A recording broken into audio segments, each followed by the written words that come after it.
I remember when I moved into my apartment that I lived in alone, I ended up buying my furniture and I bought this couch and it was so expensive. And I just remember thinking, this is so ridiculous. I'm spending so much money on this couch. I'm probably only going to be here about a year.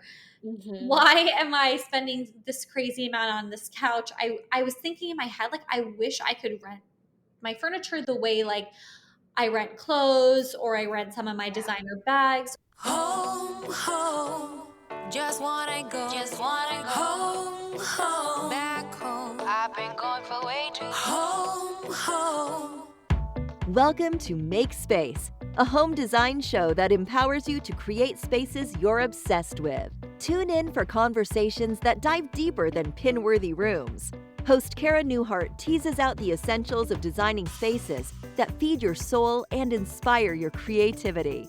Cara has been featured in House Beautiful, Apartment Therapy, and has collaborated with brands like Home Depot, Wayfair, Amazon, and more. Here's your host, Cara Newhart. Hey, it's Cara, and I'm on a mission to help you find your style, learn to tackle home design without intimidation, and unlock the confidence to transform your home. On the show today, we are talking all about space planning and furniture layout. So the first half of the show is going to be all about interior design basics and some amazing strategies for how to do that better in your space. And then I'm going to sit down with Katie Sands, and we are going to talk about an amazing thing she's doing with furniture in her space and something that you might be able to do too. She's discovered a really cool way to try out furniture in her space without committing, and it's really cool. So I'm so excited to share that, but let's first dive into these amazing space planning strategies. As you know, before we dive into the interview, I give you some quick and practical design strategies that you can use to create spaces you're obsessed with. Space planning is so important. The way you lay out and plan out your furniture literally changes an entire space based on how you use it, how you walk around it, and how it looks. So both function and beauty of your space is totally impacted by how you're planning it out. And this is something I notice a lot of people just getting into design or trying to DIY it in their space struggle with. And that's okay, because really you were never taught strategies unless you went to design school or unless you've taken the time to learn.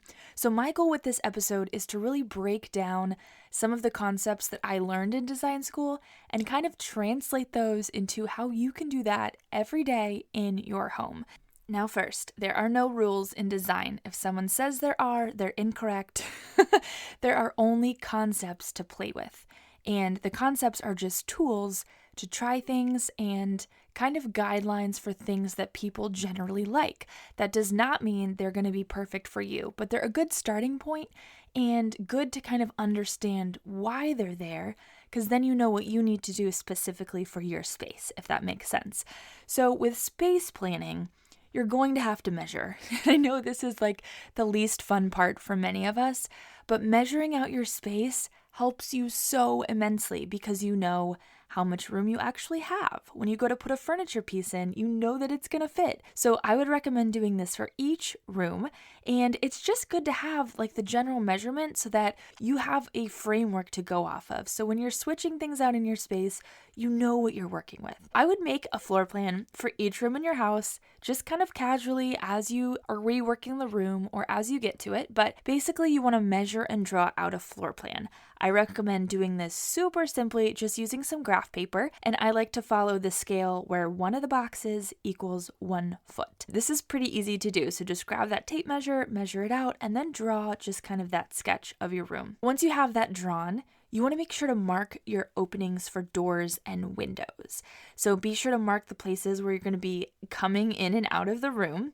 And then if you have a door that swings, I don't know if you guys have ever seen a floor plan, but they actually have a little way to draw doors, which I can include a picture in the show notes. But basically, it's like a little triangle with a curved area to show how the door swings. So that's something you can add to. Don't feel like you have to. That's just helpful when you know you're placing furniture, so you don't have furniture going where a door needs to swing open and be, if that makes sense. Once you have your floor plan sketched out to scale, I recommend making a bunch of copies. and then saving your original if you need to change something. This way you can draw on all of them. You can draw, a bubble map on one, or your furniture on another one, or just different layouts and kind of seeing what the differences would be. But that way you don't have to re-sketch your floor plan, which I've had to do many times and it's not worth it. So draw it once, make a bunch of copies, or even scan it into your computer and use something like Canva. That's really helpful too. Now that we have our basic floor plan, we want to think about traffic flow. So this is the very first thing I recommend, because the actual framework, like the actual setup of the space, where the doors are, where different elements in the room are, is going to determine how you walk through that room. I like to block off a 3-foot box in front of each door/doorway. So for example, if the door is 3 feet wide, then my box would be 3 feet by 3 feet in front of that door. And that way I know that is a place you need to walk, so we cannot put any furniture there. So I like to use a highlighter for this because it's not too dark. You just block it off and then I know, okay, you can't put anything there. And then if your door is 6 feet wide, it would be the full width of your door and then 3 feet out, if that makes sense. So a lot of times you're going to be having more space than this in front of your door, but this is especially important if you live in a small space. You want to make sure you have that blocked off so you're not struggling to get in and out of the room. Once you have your doors blocked, you want to think about how people are going to move around the space. So kind of the go-to concept for design is a circular traffic flow. So that's why you see, a couch and there's a coffee table in the middle and you can kind of walk around the coffee table. Or in a kitchen, there's an island, you kind of walk around. Circular traffic flow means that people aren't really running into each other. It kind of flows. When you're walking through it, you can get through the space pretty easily. If it's a room that you're not going to be using very often, say you have open concept, you have a dining room that connects your kitchen and your living room, you're probably going to be walking just directly through that most of the time. So you want to kind of think about what's the most direct path? What's going to make it easiest for me to get around in my space? And you can kind of sketch this in a light pencil, or you can just kind of think about it. But that's something where we're going to want to set up the furniture to support that. So the easiest way to get around in your room, you don't want to block off the main walkway, and you want to kind of promote that traffic flow. So along this, I want to dive into a major mistake people make when laying out their furniture, and that is wall hugging. They set all the furniture placed against the outside walls, all of it.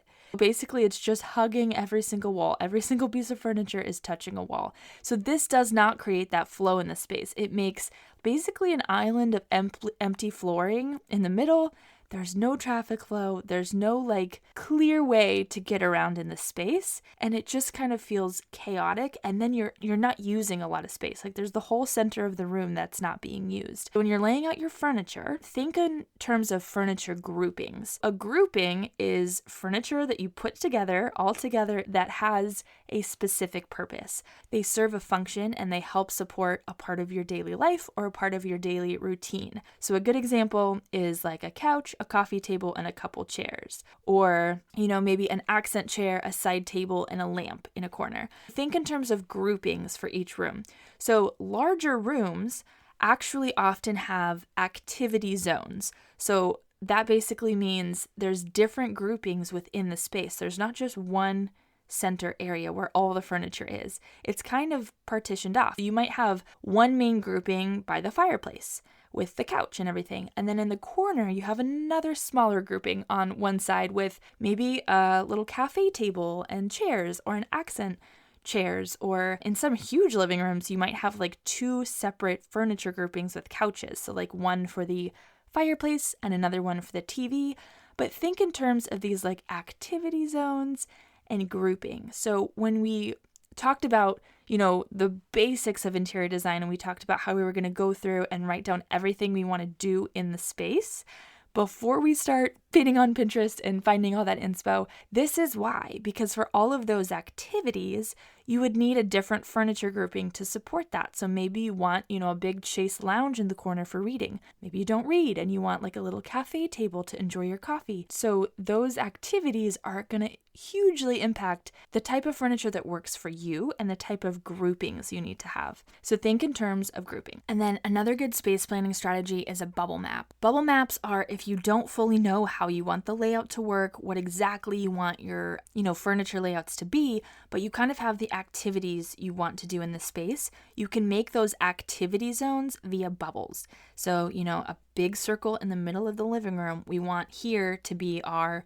relaxing couch, reading, main hangout spot. Then a small bubble in the corner is we want a reading nook or some storage. So bubbling out on that floor plan before you actually play around with actual pieces of furniture helps you translate that empty space, then the traffic flow, then we have the bubbles of where we need to put things, and then we can start playing around with actual elements. But the bubble is kind of the strategy, the high level concepts of activities that we're going to do, and that's a really good way to plan it out and see, okay, do my bubbles look balanced, or am I underutilizing the space? What could we do here? Do we need another bubble?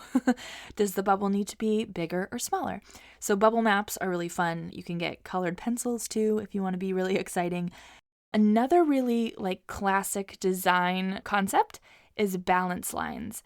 So basically, this is if you're looking down on your floor plan that you drew, you're going to cut the room in half both ways. There's a big X in the middle. There's a line going through, each side. So you're making a big X. This is basically going to divide the room into 4 quadrants. Each corner of the room has kind of its own quadrant. You can number these. There's a lot of technical design things around what's number 1 and what do we do with each, but you don't really need to know that.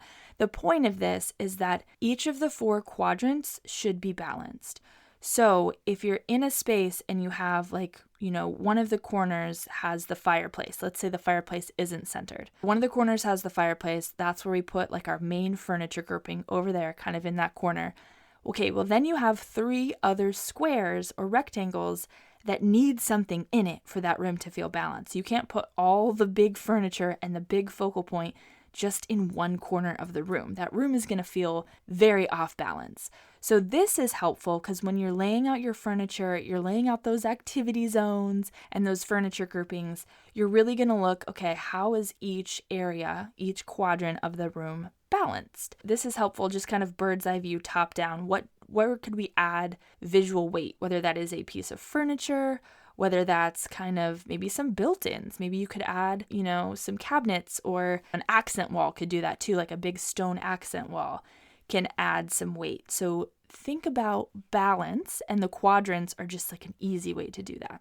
In my design school, basically what they did is they gave us this little printout that had all these little furniture things, pictures, but they were to scale of the room we drew. So you could cut them out and literally rearrange them on your floor plan.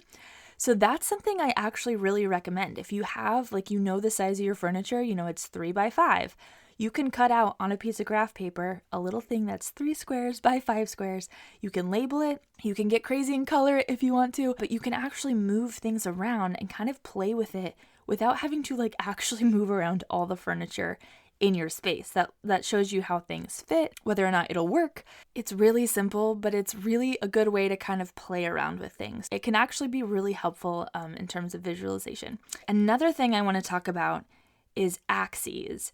So basically the idea with axes is that you don't want just one side to be the focal point of your space. You want to balance on the other wall. You're going to draw a line through the center of the focal point like a fireplace, or really where you want the focal point to be if you're going to set up a TV and kind of a little piece of furniture. That could be your focal point, but you draw a line through the whole space from one wall to the other across the floor, and this is your axis. So this is going to help you set up your furniture in a way that it's centered on that focal point. So, your couch could be centered on the fireplace. And then the line continues across to the other wall, and you need to put something there so it doesn't feel heavy on one side where the fireplace is and light on the other. So the very best example I can give you to visualize this is in a bedroom. The focal point in a bedroom is often the headboard because the bed is the whole point of the space. So when you draw that axis through the headboard, you draw it across to the other wall, and you need to put something on that other wall. So that often looks like a dresser. Maybe there's a TV on top of the dresser. Maybe there's a big mirror, artwork, but you find a lot of times it's bed and then dresser across. That is why they're doing that, because that creates balance from one side of the room to the other. And don't get hung up on these terms like balance lines, activity zones, axis. Like, you don't need the terms to be able to implement these concepts into your space and help have it change the game for your space planning and your furniture layout. Just kind of take like the concept that they're trying to achieve. So all axis means is that you want to mirror things. When you have a focal point, you want to make sure to have something on the other wall across from it. If you have a bunch of stuff in one corner of the room, you want to make sure you're spreading things out throughout the space so that it feels balanced. If you have furniture groupings, in the middle of the room, what are you doing with the corners? How are we filling those out in a way so that everything doesn't feel like heavy in the middle? And then same with like the furniture hugging thing we talked about where the middle is empty. We don't want that either. Really, it's about balance, and it's about how you're walking through the space and the activities you're doing in the space. So just keep yourself centered on that when you're thinking of this, and don't get too hung up on the lingo because it's only there to help you understand the concept. Okay, there's a couple more really fun design concepts that I want to tell you about, and the first one is called the fishbowl or displacement concept. If you just imagine your whole room as a fishbowl filled with water, and I guess you're the fish in this analogy, but when you put something in, displacement happens. It pushes water up and out of the bowl. You know this if you've ever filled your tub too full. But basically, you don't want to overfill the space. If everything is too full, there's not going to be enough water for the fish to swim around. You need to have enough empty space or enough air, so don't overfill your space. Thinking of it as a fishbowl and thinking every time you add something in, so like chandelier, bookshelves, tables, coffee tables, decor, it's going to push some of the water out, and just make sure you don't overfill your space. And then this is one I really, really resonate with, but it's called the prospect and refuge theory. This is the idea that every space needs to have a refuge. So a cozy place to relax, like a furniture arrangement, somewhere that is kind of more enclosed, feels tight and cozy, and where you can kind of sit and feel grounded. And then it needs to have a prospect. So some sort of view to the outside world. This could be a window. It could be a focal point like a fireplace with art or a mirror on top. Just something where you're not facing a blank wall. You're kind of looking out into the world in some way, whether that's through art, through a window, through a patio. But this for me is a really good way to think about balance, because it's not just about like the items you're putting in the room that balance it. It's about like the experience being balanced. So you want that cozy, close, tight, everything you need is right around you. You have a little furniture grouping that you can do the activity you need to do in, but then you can look out and there's a view or there's kind of an experience of the outside world happening through the decor, through the window, or through, maybe just where things are facing in the space, or how you faced the couch. Another example of this would be maybe you have a reading chair in the corner, and maybe it kind of looks over across the living room into the kitchen. But just things are facing somewhere where they feel cozy and enclosed, and you have everything you need right there. But then you have space to kind of look up and enjoy the view. So it's very simple, but I think it can be a game changer if you're struggling to translate furniture groupings into like an experience in the space. Okay, another thing that's super important with space planning and furniture layout is scale. The easiest way to explain how this could go wrong is if you have a ginormous room and you put a bunch of tiny furniture, it's going to look wrong. And a tiny room with a bunch of huge furniture is also going to look wrong. It's like the Alice in Wonderland effect where she was like way too big for the house, if that makes sense. So basically you want to make sure things are appropriately sized for this space. And this means measuring and planning ahead.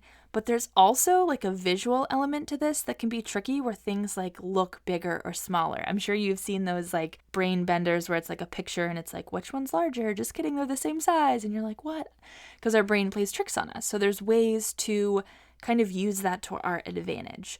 So one example of this is that vertical lines tend to draw your eyes up and horizontal lines tend to draw them across. You know this if you're invested in fashion, like wear vertical stripes to look taller and horizontal stripes on areas you want to make look wider. That's kind of like a funny fashion rule, but it's really true because it's kind of how our eyes work to follow lines. A really cool example of this would be lighting.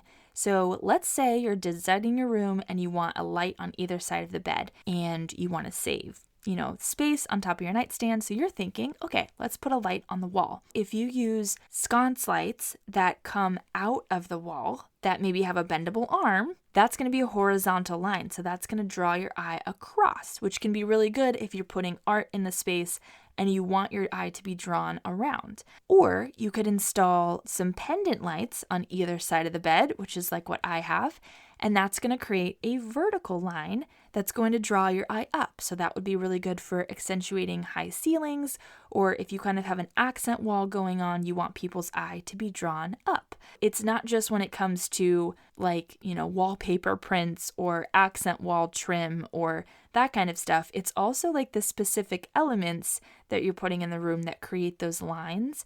And when you're planning your space, you want to think through that because, a shorter couch with a really low back is going to give a strong horizontal line, and it's going to be scaled differently. Whereas if you have a taller couch, or maybe even a piece with fluting that goes up and down, that's going to create vertical lines, and that draws your eye up. So thinking about the lines in your space and on your furniture actually is going to change the vibe of the space in more ways than you realize because it's subtle, but your brain pays attention to those. Okay, let's dive into 3 more tips, and then I'm going to go over some questions you should ask yourself when you're creating your own space plan to help you dive in and apply these to your own space.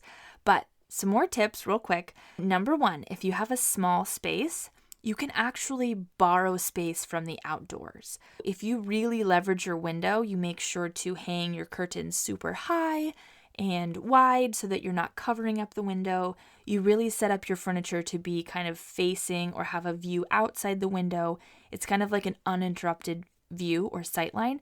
That's going to help your space feel bigger. So you can borrow space from outside. You can borrow, in quotes, space from adjoining rooms by kind of doing the same thing. And then in terms of visual weight, so things look heavy if there's a lot of it. So if you have a couch that is huge and all one color and it's so cozy and you love it and it's the perfect color, that still can look really heavy because there's a lot of it in the space. In one place, it looks kind of like a blob of one color in the middle. You can break this up by, a colored or a textured throw that you put on, different throw pillows, maybe a tray. So the way you style your furniture is also going to impact the visual weight of that furniture. And then scale and materials are 2 other things that really impact visual weight. Scale, if you have like a, chair with big flowers on it, that's going to look bigger and heavier and louder than a chair with a more subtle floral print with really tiny flowers. And then materials. So if you have a basket pot for a plant that's made out of stone, that's obviously going to look heavier than one that is a basket. Thinking through, where do you need to balance your space? Where are things seeming light or feeling heavy based on where you placed your furniture? Then you can go back through and think of, okay, how can I add heavier elements over here to make the room feel balanced? So maybe I put a stone pot in that corner that doesn't have the TV and the fireplace going on because it needs a heavy visual weight going on there. So think about balance in terms of the actual size of the items you're putting in the space, where you're putting them, but also visually how heavy they look. Are they really loud and bold and they're going to pull your eye over there and be heavy? Or are they subtle and gentle and they're going to kind of not contribute a lot of weight to the room? So this is like a fun design concept to play around with because it's something that you really have to move things around in your space or mood board to kind of see how it really works. But it's kind of wild. When you really dive into it, you see how things look heavy or look light depending on the material, the pattern, the color. And playing with that is really kind of some of the details that make your space look next level and look designer. When they say design is in the details, it's like these kind of details that we're talking about, how you're playing with proportion and scale and weight and color and all of that stuff. So today's guest is Kate Sands, who is an Amazon style host and influencer. She lives in an apartment in New York City, and she has found a way to rent her furniture instead of buying it to make everything super easy when it comes to moving and relocating, but also so that she can swap out pieces whenever she wants and really be able to capitalize on trends she's loving. So we're going to dive in, talk to her, and learn all about this process. Not only that, we talk a little bit about her personal style and how fashion influences her interior design style. Let's dive in and talk to Katie. So today I have Katie with me, and Katie has some amazing information on decorating in 2020 and how to rent your furniture. We'll get to that in a second, but first, welcome, Katie. Thank you so much for having me. I'm excited to just get right into it. No one's ever asked me about my furniture. Oh my gosh, I have so many questions. So you live in an apartment, and I just want to kind of get like a glimpse into your personal style. How would you like describe your style in terms of your home? Ooh. So I definitely think my style, my like interior style is very similar to my fashion style. I don't really try to follow any type of trends, and I don't really look at trends when it comes to interior design or fashion design. I try to really stick with just pieces I'm drawn to.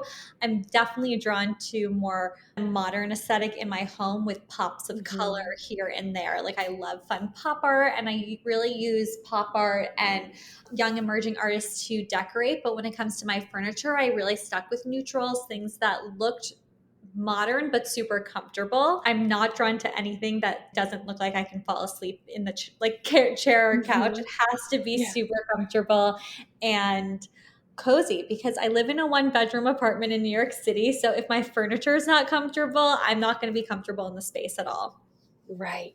I love that approach so much. I love that you're like, I'm going with whatever I love because I feel like it's so easy to get wrapped up in trends. Would you say it's like it was a journey to kind of get to know your personal style, or was it something you always kind of just went with what you loved and comfy in color and that was it? I kind of feel like I always have just gone with what I loved. Similar to my approach with fashion, like I've always just been drawn to unique pieces and abstract pieces. And my mom growing up designed our house, and people would always come into our house and say, who's the interior designer, who decorated your house? It's so unique and different, and pieces I've never seen before, but that are really inviting and look like a home. And I think I definitely picked up a lot of what she did because it was always just her on her own, going to antique shows and finding special pieces here and there. And she has a great eye for putting things together with both art and interior furnishing. So I feel like I definitely must have picked it up from her growing up. Everyone always wanted to come to our house because it was just the most inviting and welcoming. And I think that has, of course, a lot to do with the family, but a lot to do with like the surroundings and where you walk into and how inviting it feels. Oh, I love that. Yeah. Making your home inviting is like, I mean, that's like my huge goal. All my decor Yes. is like not only a house I love, but a place I want to share with others. So that's really beautiful. I feel like it's so similar to fashion style as well. Like I feel like there are so many influencers and creators out there where their style is so cool and unique, but it's so intimidating because it's super high-end designers and it's not attainable. And for me, when I came into that space, I always wanted to be like the opposite of that, the girl that you felt you could go to and that her clothes were attainable, because I'm not someone who ever wants to make someone feel intimidated or that they can't come up to me or they can't dress like me. Like to me, it's like, no, you want to feel like you can get your hands on it yourself, which is also kind of the impetus for why we rented our furniture and all the design in our apartment. It's all something that I can like link up to that people can buy and they're not going to break the bank by doing it. I love that so much. And this conversation specifically is exciting to me because, as listeners know, I started out as a fashion blogger and, yeah, really didn't like that world of being like, I don't know, everything looking expensive and luxury. And I love how your reaction was to just go against that and just go, I'm going to be the opposite and that's going to be my thing. I like jumped ship and went into DIY. But along like the fashion world, when you're at like New York Fashion Week and you're looking at trends and all these designers, is there anything about that that you take home and you're like, ooh, I could do this, but in my house? Like it's not something I'd wear, but it's like a way that I could Absolutely. style my house. Is there any like fun things that have inspired you on the fashion side? Definitely. I feel like, with fashion, I've always been drawn to abstract pieces and unique pieces. And I was that girl in high school that like didn't follow the dress code whatsoever. And Mhm. I would come in and Mhm. like pop up neon colors. And our dress code was like to wear skirts to our knees. So I would have like a high and low skirt that was like higher on one Yeah. side, but the other side went to my knee. So I feel like for Fashion Week, and when I do see so many of these creators in these high end outfits and couture outfits, it's definitely inspiring and I love it. And I'm like, how can I bring that down to my level? And I feel like Right. in my home, I try to do that as well. I have so many interior designers that I follow on Instagram and just follow their story and their life that I absolutely love, but I could never buy the pieces they share or show. And Right, that's why I right. love your account as well, because you're like, this is how you can do it yourself and actually bring Yeah. it into your own house. Like, and I think that to me, the people that I know that are DIYers and can make things themselves and make it so beautiful and unique. And then it adds not only, you're not breaking the bank that way, but it adds a more special element because you have like a story behind it now. Mm. I love that. Yeah, I think we're moving so far away from like trend and more into like story and meaningful pieces. And especially with like a small space, like things, if they're going to exist in your home, they have to serve like a really good purpose. Otherwise, they're just cluttering it up. So I totally resonate with that. Okay, so one of the most exciting things is that you have found a way to get really gorgeous, expensive looking pieces in your home without having to buy them. And that way is that you rent your furniture. This is something I have never heard of anyone doing besides like stylists that like are staging a home for sale for real estate, but you rent furniture in your apartment that you live in. So I want to unpack all of this. But first of all, how did you learn that was like a possibility? It's so interesting that I feel like this is such a novel concept because it was to me as well. Going back a little further, I have lived in two other apartments in New York City when I graduated college and moved back to New York City that I did not rent furniture. That one I lived Mm-hmm. with roommates and we all split the furniture and it was cheap furniture from IKEA. And then Yeah. I moved into my own apartment where then I decided to buy my own furniture from a mix between CB2 and West Elm and all the popular places. And Yeah. I, first of all, was spending a fortune. I Mm-hmm. didn't even know how expensive furniture was because living in a college dorm prior, that wasn't even something that came into my mind that you have to Right. actually spend money on your furniture. I know it sounds so silly now, but it never crossed Mm-hmm. my mind before. And when I lived with the roommates, we split furniture, which definitely wasn't the smartest idea because then when you move out, who takes what? Right. And we ended up trying to sell some of our furniture, which we got pennies for. And the Yeah. other furniture either ended up with one of us and we had to buy the other ones out and then like ended up at our parents' home. And it was just like such a mess. And then I remember when I moved into my apartment that I lived in alone, I ended up buying my furniture and I bought this couch and it was so expensive. And I just remember thinking, this is so ridiculous. I'm spending so much money on this couch. And I had just met my boyfriend and I was like, I'm probably only going to be here about a year. Mm-hmm. Why am I spending this crazy amount on this couch?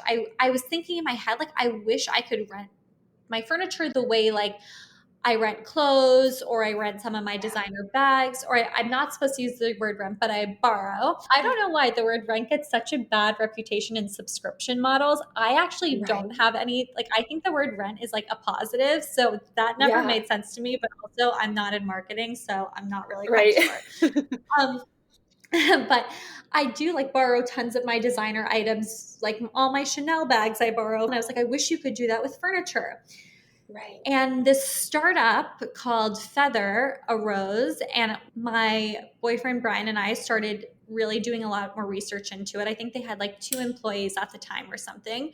We're like, this is Mm-hmm. the coolest concept. This is a dream concept. The fact that I now just bought all my furniture, spent a fortune, it's probably not going to fit in my next apartment, look good in my next apartment, or something that I would even want in a few years. Because I'm so Right. someone that doesn't like to spend crazy amount of money on expensive items because Mm-hmm. I'm someone who likes to I wear the outfit a few times, I take my photos, and then I'm over it. Right? So why Like would it I needs something spend new and fresh and exactly. And I end up always giving my clothes to my younger sister or my friends because I'm someone who just like I get over material items very, very fast. yeah. So I was like, I can't believe I'm spending so much money on this. And so when we heard about Feather, we started doing the research into it. And my boyfriend actually left his company that he was with and decided to work with Feather. And So he's been cool. there since the beginning. And so we decided to kind of be their guinea pigs Yeah. and rent all the furniture, go online when we moved into our apartment together and kind of be like their test run. Mhm. And I could not say enough incredible things about it. We moved into a new apartment. Within a week, I had picked out different furniture items from the website just by measuring myself around the apartment Yeah. that I thought would work well. And what I was most upset about was they had the couch that I bought from Oh my Let's gosh. on the website. So I was like, I just spent so much money and I could have rented this couch. I will Right, the same never, couch. it was like until I buy a house or an apartment, which I definitely don't see happening, at least in the near future, I will never buy my furniture again. Right. Why would Because you? Yeah. you can rent it and you can pick the specific amount of months that you want to rent it for. You can also trade in if a piece doesn't work and try different pieces. They also will bring you like a few more pieces. When the delivery, two men were at our apartment, like some stuff didn't fit or didn't look good, and they just took it back in the truck with them. It was kind of like no hassle. And just looking at your apartment, I was like looking at the blog post you had, and it's gorgeous. Like your coffee table is so, so pretty, and it all looks so expensive, but you're not buying it, so it's like totally within reach. Oh my gosh, and do you want to hear the funniest thing about the coffee table? So Yes. the coffee table is my favorite piece in the apartment. I love it. It Mm, looks like a tree stump, but it's yeah. super lightweight. Like I can just pick it up and move around if I have to clean my carpet, and it looks so heavy. But our Yeah, it best does. friends actually just moved into an apartment like a year before. And they have it. They bought it at full price and we Oh rent my it god. and they're so upset about it. Right? Oh my goodness. So just to give listeners an idea, how Yes. much does it cost to rent like your whole apartment full of furniture, like per month? Each piece of furniture I want to say is a different price point. So you pick out your furniture and then it calculates it. So I think everyone's price point is actually going to be different. And of course, Right. the longer you rent the furniture for, the bigger of like a discount the brand gave us. So I don't know exact amounts with the price point, but I know that each item is a different price. Okay. Yeah, so it'll just depend on like how big your space is, how many pieces you pick. What do you pay a month, if you don't mind me asking? So we pay, I want to say, I'm like looking back, I'm pretty positive I pay 190 a month. Okay, so not bad at all. Yeah, not bad at all. So And cool. actually, another interesting fact about our furniture, because now we've had it for a year, we extended Hmm. it because we were only supposed to have it for 6 months, and then we extended our apartment lease. And so we were just able to keep the furniture, which was really nice. It's whereas like some other subscription models, like a Rent the Runway or some others that I work with, you have to give the pieces back by a certain date or you're fined for Yep. it. You can't like Yeah. extend. But this week we had the option to extend if we wanted to without like having a date where we had to like switch it up or give it back, which I thought was really nice. And because we've technically had our furniture for over a year now, if we wanted to, we could keep the furniture because we technically, since we paid certain amount each month, we own it now. Oh, that's so cool that that counts to like being able to keep it. If you fall in love, you don't have to like give it up. Do you have any tips for how to choose stuff for your space without ever seeing it? I know you said you measured and you kind of just matched it up that way, but do you have any tips, especially when it comes to like couches and big pieces, insider Yes. trick? Okay. So I knew I needed bar chip stools. I had a trick. This was like one trick that my grandmother actually taught me, that you always, no matter the height of your bar, like your kitchen bar or your island, you always want to feel like you're sitting under it. So always go for the lower option of the bar stool, not Mm-hmm. the higher option, even though you might think you want to be sitting higher up. You always, the comfort is key. So I thought that was a good trick. That is really good. And then for just picking out the furniture, it's so important you measure. I was always someone that like was eyeing different pieces in different places, and I was like, oh, I have a really good eye, I know that will fit there. That does not Mhm. work. That does Right? not work. Like I can do that maybe in with my clothing and my accessories. It definitely doesn't work for furniture. You have to Uh-huh. very specific measurements in order to pick out certain furniture. So once I got measurements for our living space, then I knew how I was able to fit my couch and what size rug I could order, and what if I could fit one chair or two chairs. I've always like been drawn to people's apartments and homes that have very mix and match shapes. So I knew if I had very structured armchairs in the living room, then I was going to want a circular coffee table, and that it Mm. shouldn't be all like square and structured. That you wanted, the way to make people feel more invited into your home is to give them warmth. And I think mixing Yeah. shapes gives you that feeling of warmth. Ooh, I love that so much. I'm a texture girl, so anytime we can mix things up and add a lot of texture, I'm all in. So that I like totally resonate with that as a tip. Like Yes, mix your shapes. it's Change it so up, get away from important. the boxes. And I really love how your approach was to go neutral with like the furniture and the bigger pieces and then have those pops of color. That is like perfect for people like us that like to switch it up and have a fresh Mhm. look. So you can totally switch out the colors like seasonally or based on your mood. I know my favorite color changes every day if you ask Same. me. Yeah, so that's such a good strategy too. I feel like, and I love collecting designer pillows and Yeah. finding like really, I have these Missoni pillows that I got for like 70% off at a discount store. And they're really fun pops of color. And I got four of them so that I can mix and match the colors in the spring and the winter. And it's just fun for me to like play around with colors. So it's super important, like you said, to just keep everything else very neutral so that I didn't Mm. constantly want to switch up my furniture. So, so true. I totally feel you there. Well, perfect. Okay, so I'm going to link everything about Feather in the description so everyone can go research that, figure out how to rent their furniture. That's going to be a game changer for so many people. So, where can everyone connect with you? I'm assuming Instagram's your main place to find you, or maybe Yes, I'm I wrong. feel Maybe like I someone else. use my Instagram to connect with my audience the most, Mm-hmm. just because that's where I can like answer DMs quickly. So definitely Yeah. on my Instagram, it's at honestly Kate. And I do have a blog as well, and that is I am honestly Kate, just in case people Perfect. didn't know. No, that's amazing.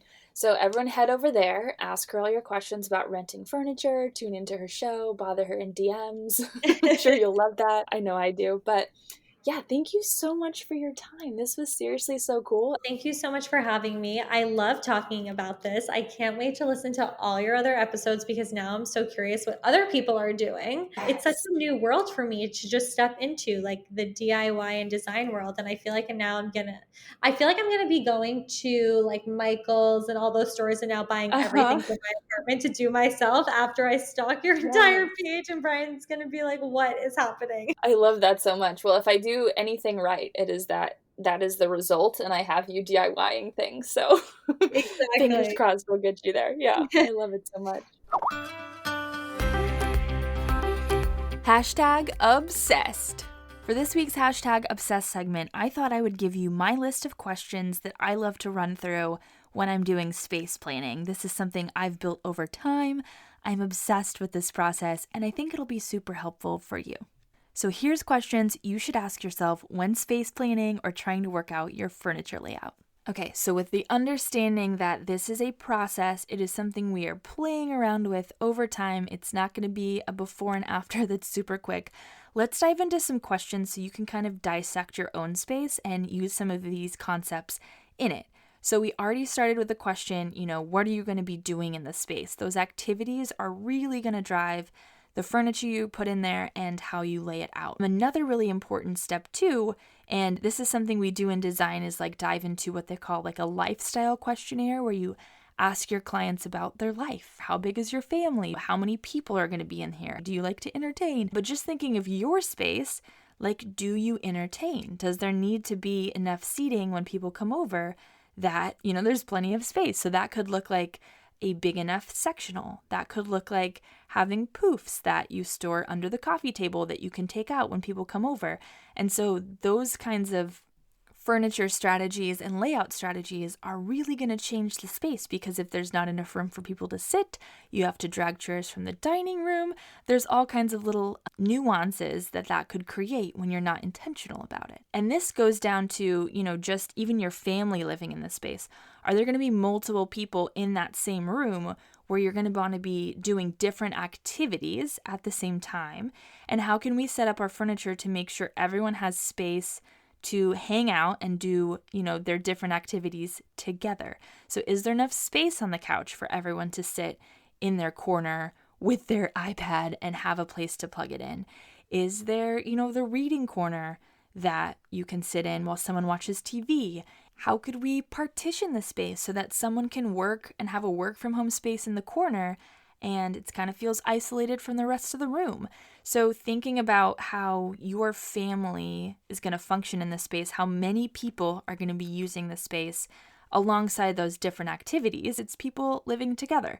So how does that impact your space planning? Then when you're assessing your furniture, what existing furniture do we want to use in the space? That could be in the actual room or from other rooms that we want to rearrange and repurpose. What furniture do we have that we like? Then what furniture do we need for these activities? And thinking of that multi-purpose situation, how can we make sure that we have options in the room so that when activities change, more people come over, we can kind of do simple tweaks of like moving the little ottoman to convert the space, add more seating? Can we move furniture in or out of the room to other areas of the house? So, maybe we're grabbing those chairs from the dining room, or maybe we're moving something against a wall to create more space, or a dance floor. So think about your furniture as kind of being in flux. It's not something that you just sit and it's stiff and it's done. It's something that you're living with, you're moving around, you're using, aside from just like using it in the place you put it and it's frozen forever. And that's kind of like a pro level design strategy. Is I see a lot of people like set it and forget it with their furniture, but furniture is meant to be moved and used, especially some of the smaller pieces, especially things like dining chairs, and it's not meant to be like frozen, locked into the space. How do you want the room to feel? So yes, this is when we get to start getting into the aesthetics part and not talking about just function. What textures do you want? Does it need to be light and airy, or cozy, or maximalist, or minimalist? But along with aesthetics, it's also the types of furniture we're choosing. So kind of back to the fishbowl concept, if we overfill the space, it's going to feel very maximalist. Minimalist spaces are very underfilled. If we're adding a lot of very soft textures, that will feel more cozy, versus harder textures, sleeker textures are going to feel more modern. So our textures on our furniture and our layout is definitely going to give the space a certain feel before we even talk about like color and decor elements. Where are my existing focal points? So focal points are often architectural things that are just built in. So we talked about the fireplace a lot. Windows can also be a focal point. Arches, interesting areas in your space that are unique, whether that's texture or a certain wall or cabinetry, a bar, different things like that can be focal points. You want to kind of look at like, what do I have built into the space that's a focal point? And then how do I balance that? So like on the other side of the room, what am I placing so that the room feels balanced? And then do I need to create focal points? This is a really good example for a bedroom. When a lot of bedrooms you're walking in, it is blank, it is empty. You have a window, a closet, and a door. Where are you creating the focal point? Because you don't have to necessarily use the window as the focal point. That can be kind of like a supportive area of interest, but the focal point is something that you can actually create. You can set up a gallery wall or a mirror or a really beautiful piece of furniture that's kind of, anchors the space and has that weight and creates the focal point. So what ones do you have? And then where are you going to create them? Do you need to create them? And if so, where is that going to be? And the final question is, do you like symmetry, asymmetry, or some sort of combination? This is really important because this is so personal. This is when design decisions become personal. There's not one right way to do it. Things do not have to be symmetrical. They do not have to be asymmetrical. This is totally personal preference. But, if you do something on one side of the room, are you also going to do it on the other to create that symmetry that you love? Or do you not want things to be matchy and you're going to go just very unique and unexpected with the space? So this is something when you're thinking about your furniture and your space planning, like, do you need to buy two? Do you need to mirror things? Or are you just going to kind of make it unique and different experience in each corner of the room? So think through that. That could be one of the most important things to think about because that is so personal, whether you like those clean lines, that symmetry, or those unexpected elements, or a combination between the two. If you're not already, you need to get it together and follow me on Instagram. That's where the party happens every day.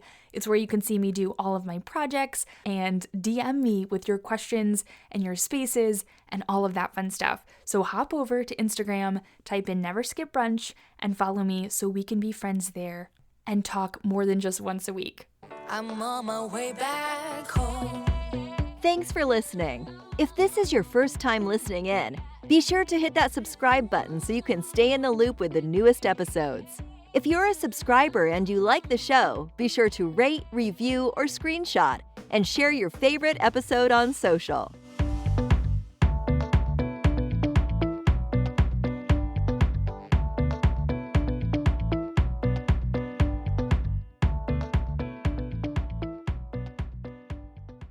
You're listening to this podcast, so I know you've got a curious mind. Here's a helpful fact you may not know yet. Drivers who switch and save with Progressive save over $900 on average. Pop over to Progressive.com, answer some questions, and you'll get a quick quote with discounts that are easy to come by. In fact, 99% of their auto customers earn at least one discount. Visit Progressive.com and see if you can enjoy a little cash back. Progressive Casualty Insurance Company and Affiliates. National average 12-month savings of $946 by new customers surveyed who saved with Progressive between June 2024 and May 2025. Potential savings will vary.